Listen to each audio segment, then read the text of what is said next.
तुम्हारे घर में अगर तुम्हारे माँ बाप हैं बुजुर्ग, तो तुम ईमानदारी से बोलना,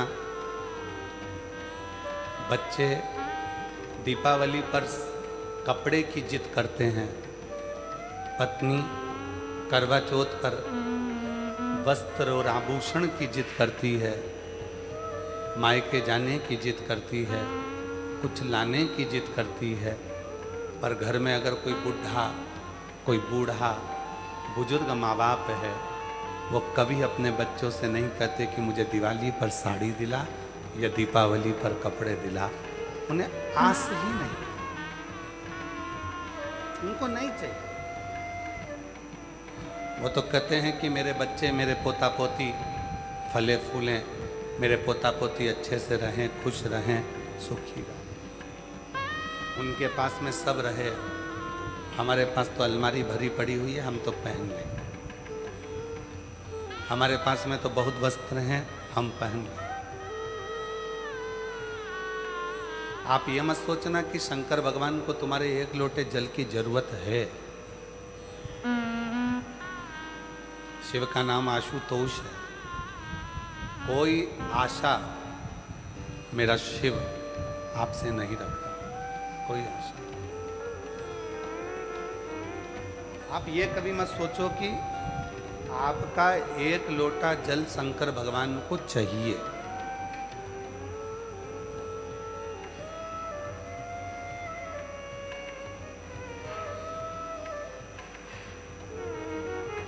आप ये कभी मत सोचो कि आपको शंकर भगवान आपसे बेलपत्र मांग रहे हैं या शिव को बेलपत्र चाहिए।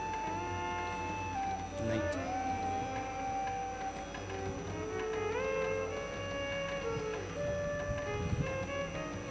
उनको नहीं चाहिए। ये बेलपत्र, ये जल, चावल का दाना आप अपने लिए समर्पित कर रहे हो, शिव को तुमसे नहीं चाहिए।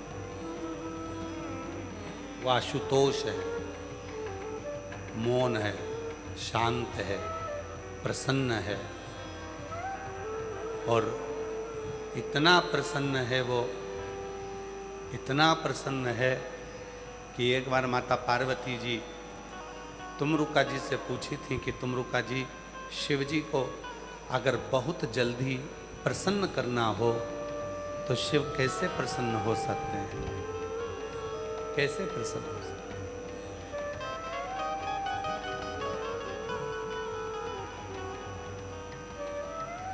शिव कैसे प्रसन्न हो सकते हैं?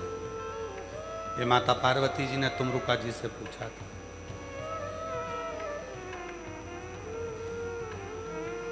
तुमरुका जी से पूछा कि शिव कैसे प्रसन्न हो सकते हैं? जल्दी प्रसन्न करना है तो हम क्या कर सकते? हम शंकर भगवान को कैसे प्रसन्न कर सकते? तो कहा, शिव को शीघ्र प्रसन्न करने का केवल एक तरीका है, कभी एकांत में बैठकर पंचाक्षर मंत्र नमः शिवाय या षडाक्षर मंत्र ओम नमः शिवाय या श्री शिवाय नमस्तुभ्यम को गहरी सांस लेकर जब तुम पुकारोगे तो तुम्हारा शिव तुम पर प्रसन्न हो जाएगा। उसको कुछ नहीं, कोई वैभव की चाह मेरे शंकर भगवान को नहीं, तुम्हारी संपदा की चाह मेरे शंकर भगवान को नहीं,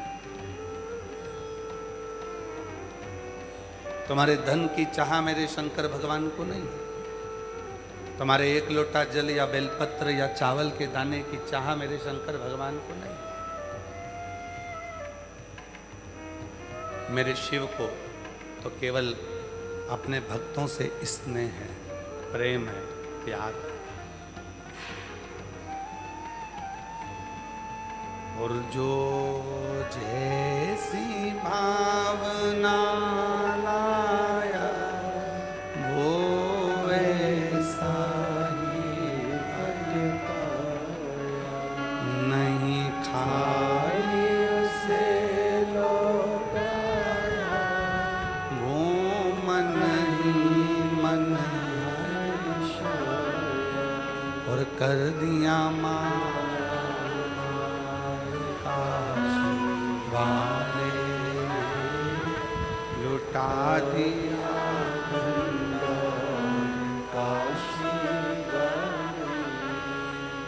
लुटा दिया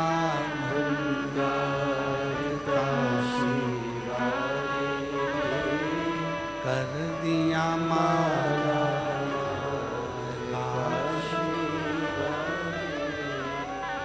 ना तुम्हारे धन की चाह है, ना तुम्हारे वैभव की चाह है, ना तुम्हारी बेलपत्र की चाह है, ना तुम्हारे जल की चाह है, ना तुम्हारी संपदा की चाह है। मेरे भोलेनाथ को तो केवल तुम्हारे चेहरे पर स्माइल हो और तुम उसको एक बार पुकार लो, बस उसी की चाह है, उससे ज्यादा और कुछ नहीं।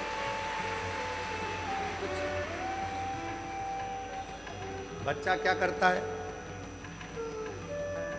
बच्चा मम्मी को अगर प्रसन्न करना है, बच्चे को अगर मम्मी माँ से अगर दूध ग्रहण करना है, दूध पीना है, तो क्या बच्चा पहले मम्मी के पास जाकर मम्मी को टॉफी खिलाएगा या मम्मी को आइसक्रीम खिलाएगा तब मम्मी उसको दूध पिलाएगी? माँ बच्चे से कोई चाह नहीं रखती। बच्चा टॉफी खिलाएगा तब माँ दूध पिलाएगी, बच्चा आइसक्रीम खिलाएगा तब माँ दूध पिलाएगी, बच्चा कुछ ला कर देगा तब माँ दूध पिलाएगी?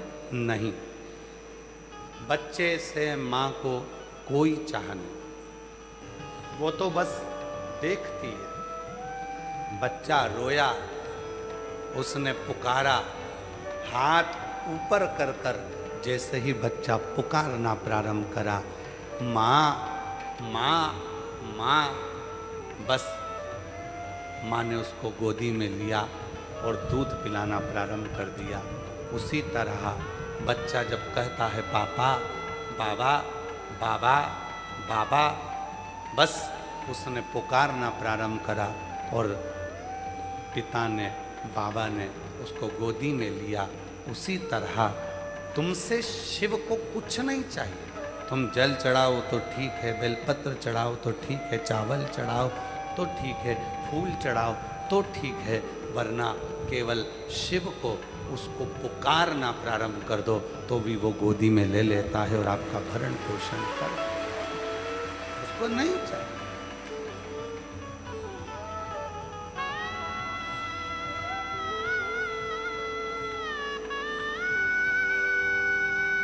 तुम्हारे नगर में, तुम्हारे गांव में जितने मंदिर बने हुए सब में जाइए, भगवान के प्रत्येक मंदिर में जाओगे तो कुछ ना कुछ लेकर जाना पड़ेगा।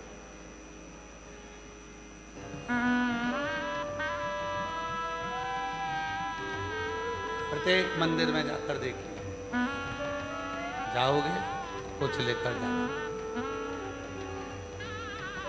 पर शिव का एक मंदिर ऐसा है, भगवान शंकर का, जिस मंदिर में तुम कुछ भी लेकर नहीं जाओगे तो भी शिव तुमको खाली हाथ नहीं भेजेगा। वो है देवाधिदेव महादेव का, वो शिव का मंदिर, वो शंकर।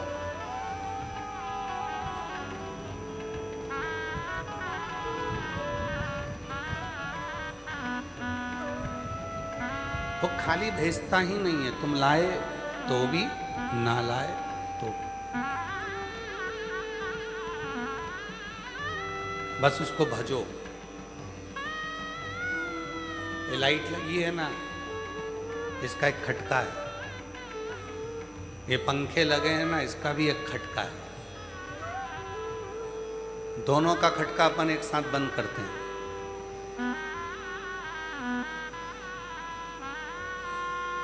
सबसे पहले कौन बंद होएगा? लाइट का खटका बंद करा तो सबसे पहले लाइट 1 सेकंड में बंद, और पंखे का खटका बंद करा तो पंखा एकदम बंद हो जाएगा क्या? जम के बोलो नहीं। बंद करने के बाद भी पंखा थोड़ी देर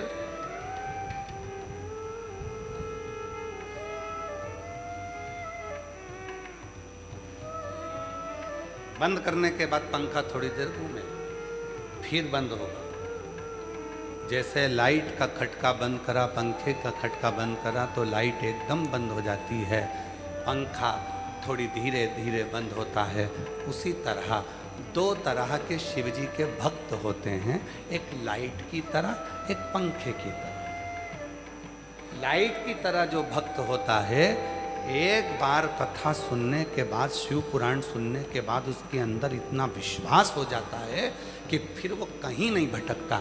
एक लोटा जल लेकर मंदिर जाना चालू कर देता है, शिव की आराधना करना प्रारंभ कर देता है, शिव की भक्ति करना प्रारंभ कर देता है, शिव की भक्ति में डूब जाता है। और दूसरा भक्त पंखे की तरह होता है, खटका बंद कर दिया तो भी वो घूमता ही रहता है। मतलब उसने कथा सुन ली, सुनने के बाद भी उसके अंदर अभी विश्वास पक्का नहीं हुआ तो भी भटक रहा है। किसी ने बताया वहाँ चले जाए ये काम हो जाएगा, कोई ने कहा वहाँ चले जाए ये काम हो जाएगा, कोई ने कहा वहाँ चले जाए ये काम हो जाएगा, तो भी वो पंखे की तरह भटक ही रहा है, घूम ही रहा है। मतलब वो अभी लाइट नहीं बना, अभी तो वो पंखे की तरह केवल भटक रहा है। यहाँ चले गया, वहाँ चले गया, वहाँ चले गया, सब दूर भटक कर देख लिया तो भी काम नहीं हुआ। किसी ने पूछा क्यों, सीहोर गया था? हाँ गया था। कितनी बार हो आया? क्योंकि तो एक दो बार हो आया पर हमारा काम नहीं बनया। नहीं काम नहीं बनया तो मतलब तो तेरे अंदर तू अभी पंखे की तरह घूम रहा है, मतलब तेरा मन अभी स्थिर होकर कंकर में शंकर को नहीं देखा। जिस दिन 5 कंकर की पूजन करे और तू एक कंकर जो उठाए, उस कंकर में भी तुझे शंकर नजर आने लगे और तुझे लगे कि अब मेरा बेड़ा पार होगा, समझ लेना कि वो शिव। अब तू पंखे की तरह नहीं घूमेगा, अब तू लाइट की तरह हो गया। 1 मिनट में चालू ने 1 मिनट में, अब तू भटकेगा नहीं, अब तू विचलित नहीं होगा। दिन भर मोबाइल पर रील आती है और हम दिन भर भटकते हैं। वो मन, फिर वही वाली बात आ गई, मन उसी कुत्ते की तरह हो गया, गली वाले, कभी इधर किसी के पीछे जा रहा है, कभी किसी के पीछे जा रहा है। दिन भर रील आती है मोबाइल पर। किसी ने कहा शिव जी पे चढ़ा जल मत पियो, तो उसके मन में शंका हो गई, मैं तो इतने दिन से पी रही थी। सीहोर वाले बाबा ने कहा, फिर किसी ने कह दिया मंदिर मत जाओ शंकर के, कोई ने कह दिया कि गर्भवती नारी शिवलिंग को हाथ न लगा, कोई ने कह दिया शंकर भगवान का ये मत करो, कोई ने कह दिया शंकर भगवान का शंभू काहे उंगली का बाबा चल रहा है उसको चलने दो। शिव जी को ये कर दिया, वो कर दिया, फिर भटक गया,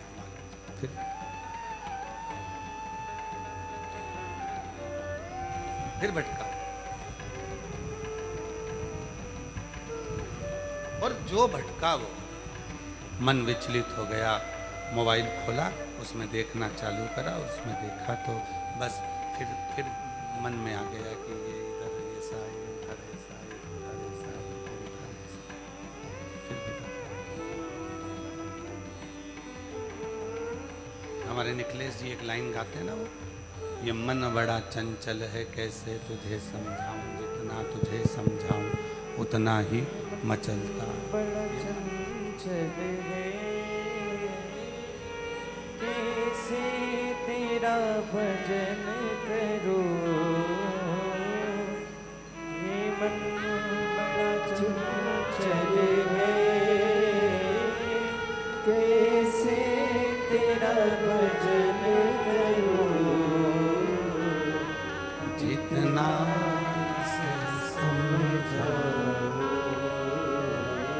जितना इसे समझाओ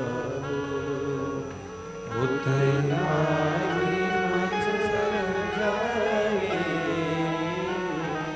भोले तेरे चरणों की शंभू तेरे चरणों की कर धूल जो मिल जाए,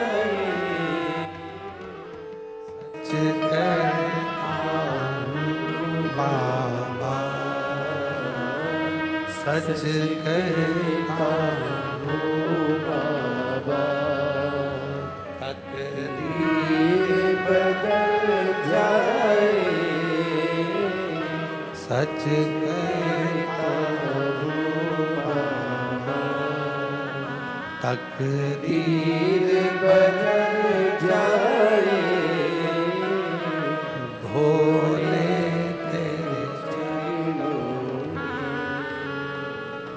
धूल जो मिल जाए, ये चरण की धूल जो मिली, हमारा मन स्थिर हो, मन को स्थिर कर। रीलें बहुत आएंगी, लोग शिव जी के मंदिर से तुमको भटकाना चाहेंगे, शंकर जी से तुमको दूर करना चाहेंगे, और जिसकी बुद्धि में बैठ गया कि ब्रह्मा ब्रह्म लोक में है और भगवान विष्णु बैकुंठ लोक में है, अगर मृत्यु लोक का कोई अधिपति है तो केवल महादेव है, जो दौड़कर तुरंत आ जाए।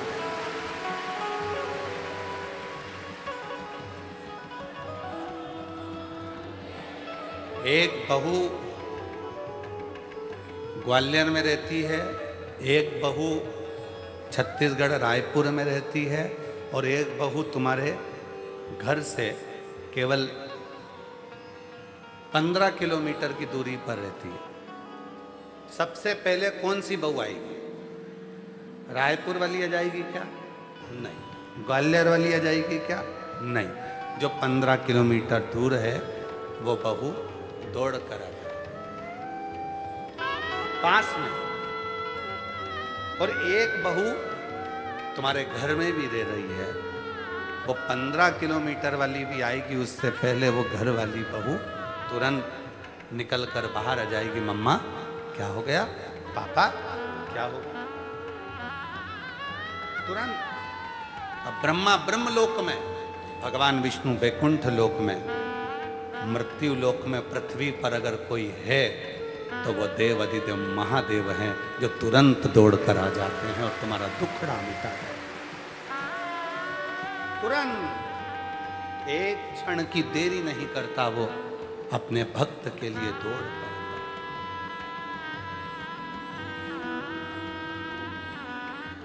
बाबा बाबा सब कहें, पर माता कहे न को। एक बार जो माता कहे सो काशी में हो। शिव और शक्ति दोनों सम।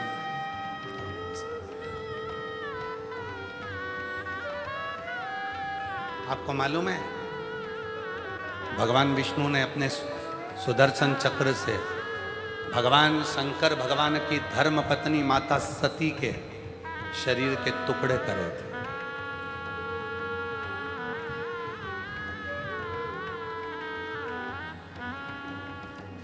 बावन शक्तिपीठ का निर्माण हुआ।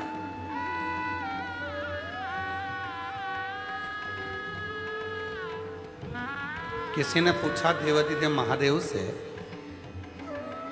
आपकी अर्धांगिनी के 52 टुकड़े कर दिए गए, शक्तिपीठ का निर्माण हो गया, भगवान विष्णु चाहते तो टुकड़े करने की जरूरत ही नहीं पड़ती, सती मैया को ओझल कर देते, सती माता का शव ही नहीं दिखता तो शिव को क्रोध ही नहीं आता, तांडव नहीं रचते और शव चले जाता। फिर टुकड़े क्यों करे?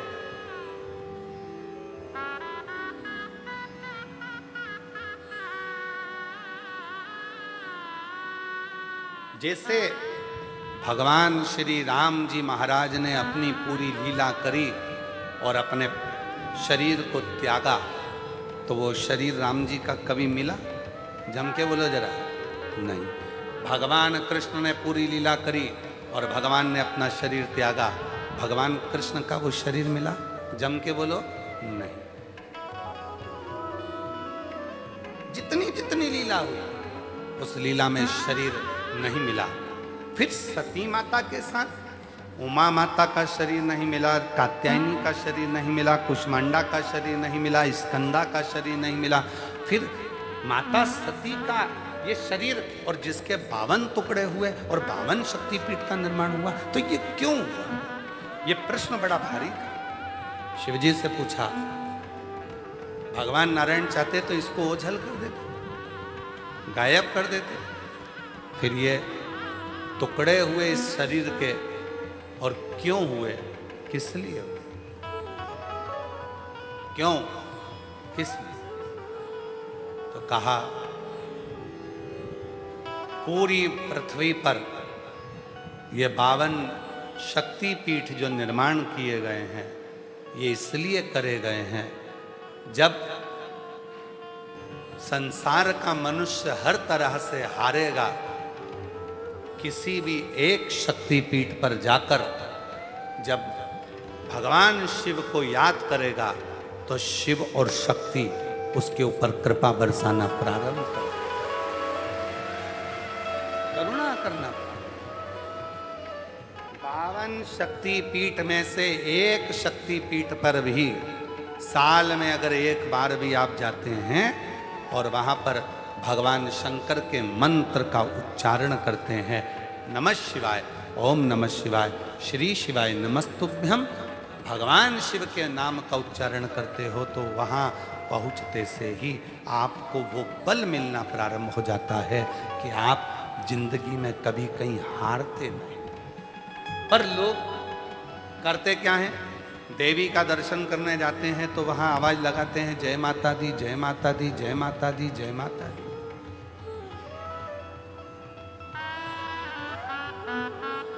जय माता।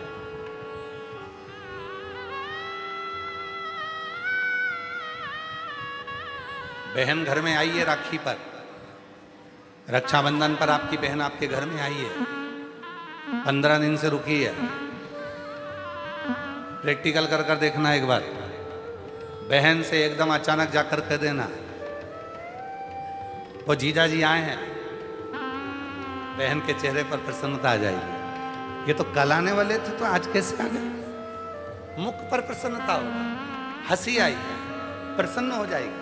पति का नाम सुनते से ही पत्नी प्रसन्न हो जाती है और शिव का नाम सुनते से ही 52 शक्तिपीठ प्रसन्न हो जाते, 52 शक्तिपीठ प्रसन्न हो जाते। एक शक्तिपीठ पर भी अगर शिव के नाम का उच्चारण हो, वहां की जो ऊर्जा, वहां की जो शक्ति होती है वो कम नहीं, कम।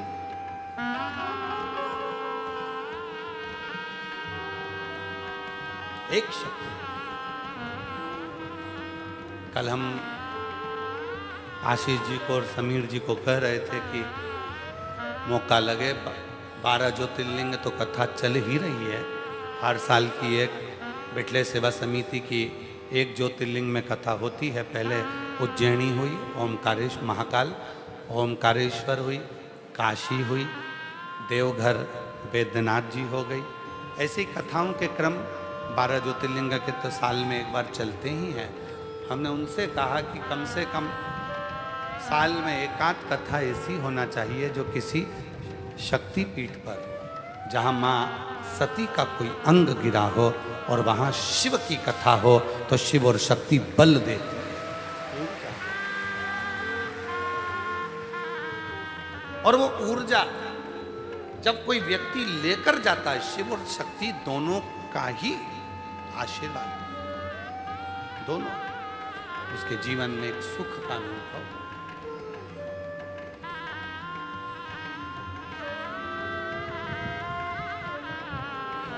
भेद नहीं है।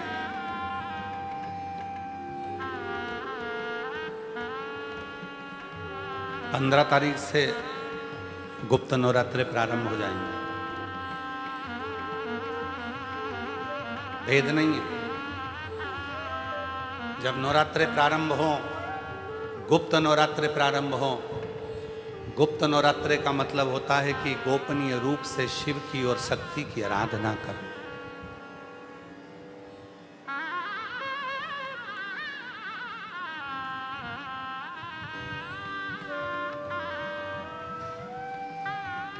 गोपनीय रूप से शिव और शक्ति की आराधना करो।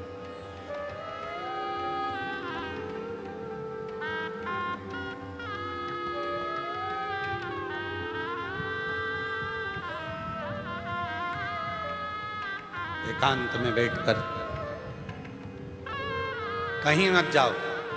तुम्हारा मन करे गुप्त नवरात्रे में 24 घंटे में से अगर 5 मिनट निकाल लो और 5 मिनट बैठकर कुछ मत करो, अपने हाथ में भी अगर एक गुप्त रुपया, कोई सिक्का, 1, 2, 5, 10 जो भी सिक्का तुम्हारे पास में हो, चांदी का हो या 1 रुपया का हो या सोने का हो या हीरे का हो, जो भी हो तुम्हारी मर्जी, या अपना ये रुपया जो आप लोग आरती में चढ़ाती हो, कोई सा भी 1 रुपया अपने हाथ में रखकर बेलपत्र के साथ अगर प्रतिदिन शिव के मंत्र का जाप करती हो और माँ आदिशक्ति के नाम का एक दीपक शिव के मंदिर में अगर लगा देती हो, या देवी के मंदिर में शिव के नाम का दीपक लगा देती हो, और वो रुपया, वो बेलपत्र 9 दिन तक अपने हाथ में रोज रखना है। 5 मिनट रखो, 2 मिनट रखो, और उस रुपए और बेलपत्र को अपने पास रखो। 9वां दिन पूर्ण हो, बेलपत्र शिव को समर्पित कर दो, और वो रुपया शिव जी को स्पर्श कराकर वापिस अपने हाथ में लेकर अपनी अलमारी में या तिजोरी में रखो। वो गोपनीय गुप्त नवरात्रे आपके जीवन में ऐसी संपदा देता है कि जीवन में बेबहों की कमी नहीं। शिव और शक्ति, इन दोनों की साधना, उन दोनों की साधना। गुप्त नवरात्रे ये नहीं कर सकते तो थोड़े से अनार का रस या अनार के दाने, थोड़े से 2-4 दाने प्रतिदिन अनार के दाने 2-4 अपनी माता रानी के, शिव के स्मरण में, अपना घर का जो मंदिर हो जिसमें भगवान बैठे हों, तुम्हारे घर के मंदिर में जो भी भगवान बैठे हैं, अगर 9 दिन तक लगातार अनार के 2-4 दाने का भी आप रोज माता रानी को अगर भोग लगाती हो, और उस अनार के दाने का या शिव को भोग लगाते हो, उस अनार के दाने का घर के जितने सदस्य हैं, 1-1 दाना अनार का सब खा लेना। शरीर में रोग कैसा भी हो, वो रोग समाप्त होकर ही रहता है। गुप्त नवरात्रे शिव और शक्ति की आराधना के होते। शिव और शक्ति, शिव और शक्ति क्या? शिव को भजने के बाबा बाबा सब कहे और माता कहे न को, एक बार जो माता कहे सो काशी में हो। जो माँ का स्मरण शिव के सामने करे और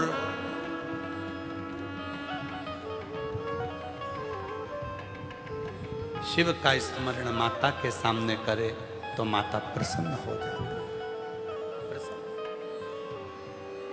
कल कथा में कहा था, स्मरण में होगा आप लोगों के, देवी को प्रसन्न करने के लिए अग्नि की जरूरत पड़ती है और शिव को प्रसन्न करने के लिए जल की जरूरत पड़ती है। कल की कथा में कहा था। जितने देवी के उपासक हैं या अष्टमी नवमी पूजने वाले हैं, वो कंडा जलाकर, गोबरी जलाकर, गाय का गोबर सूख जाता है उसको जलाकर उसमें धूप छोड़ते हैं। मालपुआ या पूड़ी या खोट या सब्जी जो भी बनता है उसको छोड़ते हैं। अष्टमी नवमी पर पूजन करते हैं, धूप देते हैं, अग्नि में छोड़ते हैं। क्यों छोड़ते हैं? क्योंकि देवी अग्नि से प्रसन्न होती है और शिव जल से प्रसन्न होता है। जल से, देवी अग्नि से और शिव जल से प्रसन्न होता है। उसकी प्रसन्नता हमें सुख देती,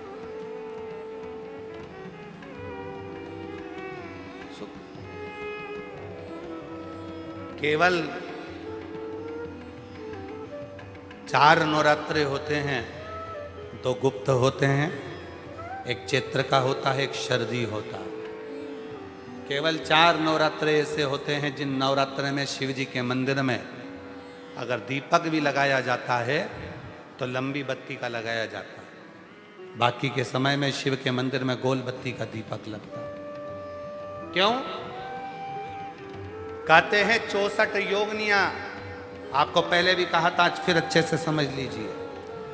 ये शिवलिंग है, ये जलाधारी है, ये पानी बहता है, बीच में अशोक सुंदरी है, राइट में गणेश जी हैं, लेफ्ट में कार्तिकेय हैं। शिवलिंग के ऊपर जो जल टपकता रहता है वो शिव जी की 5 लड़कियां जया, विषहरा, शामलीबारी, दौतली, देव है। ये पीठिका पार्वती जी का हस्तकमल, ये पीठिका पार्वती जी का हस्तकमल। इस पीठिका के नीचे जितना मोटा भाग रहता है, शिवलिंग जहां रखा है उस पीठिका का जितना मोटा भाग, जहां से पानी नीचे गिरता है, जितना मोटा भाग होता है, इतने पूरे मोटे भाग में मां आद्य शक्ति के 64 योगनियां यहां पर विराजमान होती हैं। जब हम जल समर्पित कर कर लंबी बत्ती का दीपक नवरात्रे में लगाते हैं तो जिस 64 योगनियों की जो शक्ति है, 64 योगनियों का जो फल है, देवी की आराधना और साधना का जो फल है, भले हमने व्रत करा नहीं करा, भले हमने पूजन करी नहीं करी, भले हम नवरात्रे में कोई व्रत साधना तप नहीं कर पाए, कोई बात नहीं, पर जिसने शिव को जल चढ़ाया, ये जल बहकर यहाँ से निकलेगा। वहीं पर सम्मुख में शिव के लंबी बत्ती का घी का यदि दीपक लगाया, और कितना दीपक कैसा, तो कहा जब हम शिव को नवरात्रे में केवल दिया लगाने के लिए जाते हैं, लंबी बत्ती होती है तो उस दिए के अंदर घी को ज़्यादा नहीं भरा जाता, केवल बत्ती को डुबोया जाता है और उस दिए में रखा जाता है, जलाया जाता है। शिव और वो 64 योगनियां जो यहाँ विराज रही हैं, यहाँ शिवलिंग, माँ आदिशक्ति दुर्गा भवानी, गणेश जी, कार्तिकेय, अशोक सुंदरी, शिव जी की 5 लड़कियां और ये 64 योगनियां, और 64 योगनियों के बाद में ये जल बहकर जाता है जितनी दूर तक, यहाँ 33 कोटि देवताओं का स्थान होता है। इसलिए हम जब लंबी बत्ती का दीपक लगाते हैं जल चढ़ाकर नवरात्रे में, तो शिव की आद्य शक्तियाँ हमको सुख प्रदान करना प्रारंभ कर देती हैं और हमारे भंडार में कोई कमी नहीं, कमी को दूर।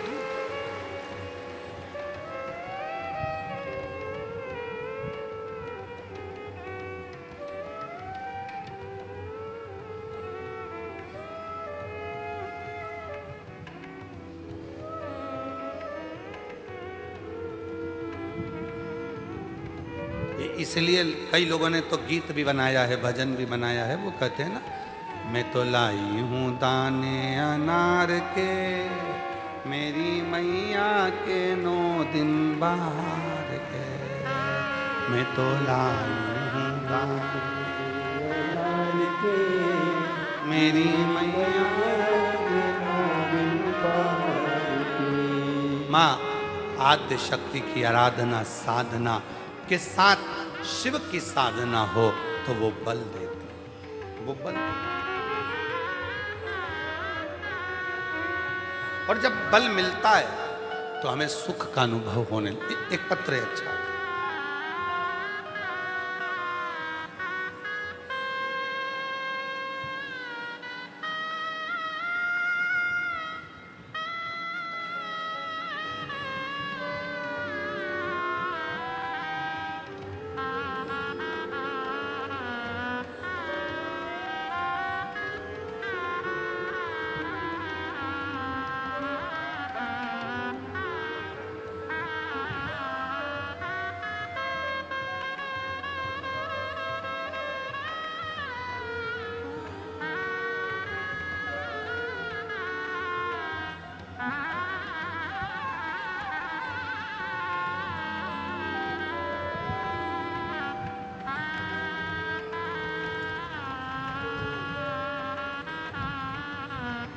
मेरा नाम अर्चना तिवारी है। गुरुजी मैं इंदौर से आई हूँ। कहीं बैठी हूँ अर्चना जी तो हाथ हिला सकती हैं, आप ही हैं, आ जाइए। बेलपत्र। मैं 1 लोटे जल का क्या वर्णन करूँ गुरुजी। मेरा छोटा भाई जलंधर पंजाब में रहता है। गुरुजी उसको 14 जनवरी 2025 में सिर में दर्द हुआ और दर्द होते से ही उसकी आंखों की पूरी रोशनी चली गई, उसको दिखना बंद हो गया। ऐसा कोई डॉक्टर नहीं था जिसका हमने इलाज ना करवाया। सारे बड़े बड़े डॉक्टरों को दिखाया, सीटी स्कैन कराया, एमआरआई कराई, पर कोई हल उसकी आंखों का नहीं निकला। केवल सिर में दर्द हुआ था और उसकी दोनों आंखें चली गई, रोशनी बंद हो गई। गुरुजी, हम हिम्मत हार गए। तब आपके द्वारा बताया गया रात्रि को 9:15 वाला उपाय, एक लोटे जल में आंवला का डालकर शिव को समर्पित करना और उस जल को, चढ़ाए हुए जल को शरीर से लगाना। गुरुजी, हम तो नहीं जानते कि आप कथा करते हो या शिव कथा करते हैं, पर इतना जरूर है कि वो 9:15 वाला जो उपाय था हमें बहुत बाद में मालूम पड़ा। सीटी स्कैन, एमआरआई, आंखों के डॉक्टर, पंजाब के सब जगह डॉक्टरों को दिखाया, पर कोई हल जब नहीं निकला, तब हिम्मत हार कर आपका वो 9:15 वाला उपाय करा और उस जल को चढ़ाकर, जो आंवले के जल वाला उपाय है, उसको 9:15 पर कर कर मेरे भाई की आंखों में लगाना प्रारंभ करा और उसके शरीर पर जो लगाया 15 मिनट भी नहीं हुए और उसकी दोनों आंखें वापिस आ गई। मैं बाबा को यहाँ धन्यवाद देने, बाबा को नमन करूं। शिव शिव, शंकर शंकर। गुरुजी,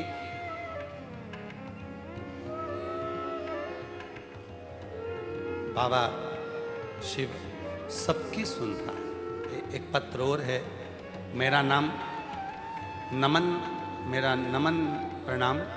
मेरी पत्नी का नाम सुनीता तिवारी है, नेहरू नगर, ललितपुर, उत्तर प्रदेश की रहने वाली हूँ। कहीं बैठी हो तो हाथ हिला सकती हैं। मेरी पत्नी का नाम सुनीता तिवारी, नेहरू नगर, ललितपुर, उत्तर प्रदेश से आई हैं। कहीं बैठी हो तो हाथ हिला सकती हैं। गुरुदेव, उत्तर प्रदेश की रहने वाली हूँ। मेरी कोई संतान नहीं थी, 25 साल हो चुके थे शादी होने के, संतान का सुख नहीं हुआ। गुरुदेव, तब किसी के कहने पर सफेद आंकड़े की जड़ का उपाय किया। 25 साल तक जब संतान नहीं हुई, आ जाओ बच्चे को लेकर आ जाइए। 25 साल तक जब औलाद नहीं हुई, तब किसी के कहने पर सफेद आंकड़े की जड़ का उपाय किया और बाबा ने ऐसी कृपा करी। गुरुदेव, टीवी के सामने कथा सुनती, वहां की मिट्टी को अपने गर्भ पर लगा लेती। लोग मुझे देखकर हंसते। किसी और वाला बाबा की कथा सुनकर आसन उठाती और वहीं की मिट्टी को पेट पे लगा लेती। बाबा, शिव पुराण की कथा में कुछ तो है बाबा, वरना 25 साल कितने डॉक्टर, कितने वेद, कितने आयुर्वेद, सबको दिखाया, सब जगह से खाली आई और केवल टीवी के सामने कथा सुनकर उस मिट्टी ने ऐसा कमाल कर दिया कि 25 साल के बाद मेरे घर में जुड़वा बच्चों ने जन्म लिया। एक लड़का, एक लड़की, दोनों जन्म लिए। 25 साल के बाद मेरे घर में जुड़वा बच्चों ने जन्म लिया, एक लड़का, एक लड़की। आज मैं बाबा को धन्यवाद करने के लिए आई हूँ। बाबा कि तू सुनता है। हमको नहीं लगता कि शिव कैसे सुनता है, पर इतना जरूर है बाबा, जब भी कुबरेश्वर बाबा का नाम लिया जाए और श्री शिवाय नमस्तुभ्यम कहकर शिव पुराण की कथा सुनी जाए, तो बाबा टीवी के सामने बैठकर भी गोदी भर देता है।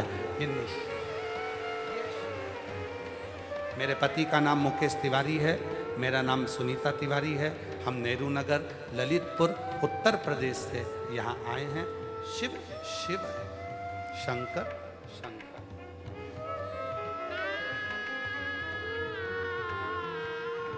और महादेव नमन, महादेव नमन।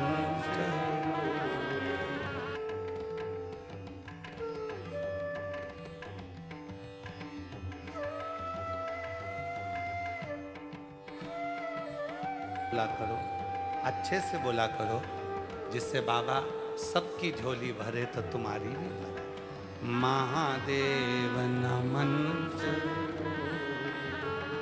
स्वीकार कीजिए, सबका किया है मेरा भी उद्धार कीजिए, उद्धार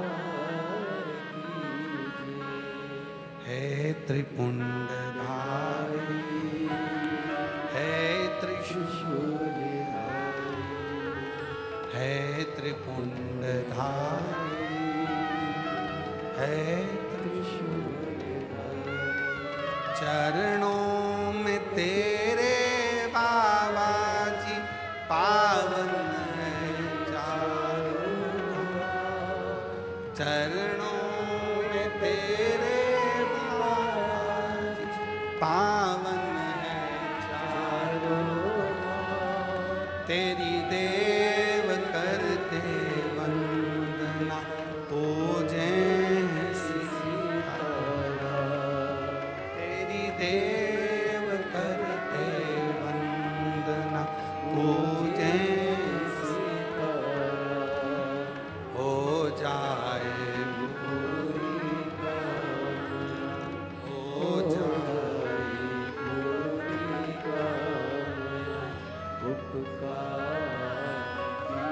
आप ही के भाई पंजाब में रहते हैं, जिनकी दोनों आंखें चली गई थी, और शिव की कृपा से, बाबा की कृपा से पुनः वापिस आई। एक बार जोरदार ताली।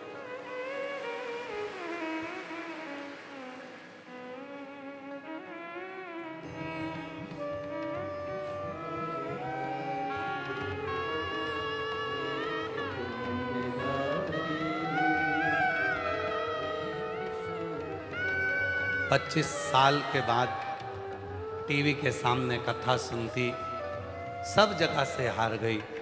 सारे वेद डॉक्टर सब दिखा लिए, सब ने कह दिया कि औलाद नहीं होगी। तब सफ़ेद आंकड़े की जड़ को बांधा, टीवी के सामने आसन बिछाकर बैठ जाती, आसन उठाकर वहीं की मिट्टी को गर्भ पर लगाती, और 25 साल के बाद जुड़वा बच्चों ने जन्म लिया।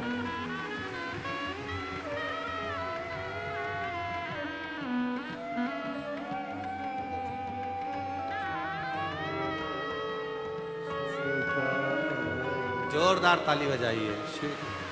सबका किया है मेरा उद्धार कीजिए, उद्धार कीजिए। त्रिशूलधारी है, त्रिशूलधारी है, त्रिपुंडधारी।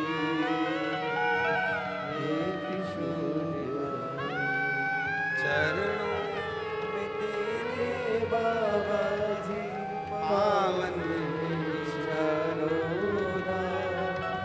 चरणों में तेरे बाबा जी पावन चारों धाम। तेरी देव करते वंदना, पूजे सीताराम। तेरी करते वंदना, पूजे सीताराम। हो जाए पूरी कामना, हो जाए पूरी कामना। उपकार कीजिए, सबका किया है मेरा भी उद्धार कीजिए, उद्धार कीजिए। 48 से 50 के बीच में उम्र है। अब विचार करिएगा जरा, 48 से 50 के बीच में उम्र में कोई आस लगी रहेगी क्या औलाद की? सत्य बोलो। 48 से 50 की उम्र हो जाए और विचार करा जाए कि अब बाबा हमको औलाद दे दे। अच्छा, तुम लोग शिव जी की परीक्षा बहुत लेते हो।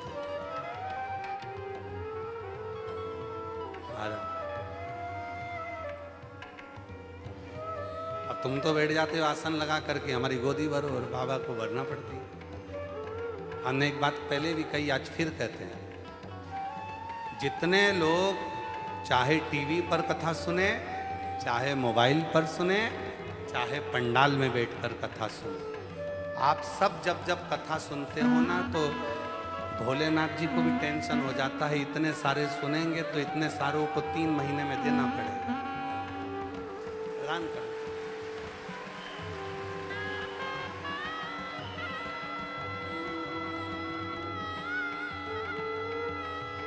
देना, इंतजार करो। और शुद्ध जब भाव होता, शुद्ध निर्मल मन सो मोहि, जब शुद्ध भाव से हम भगवान को भजते हैं, पुकारते हैं,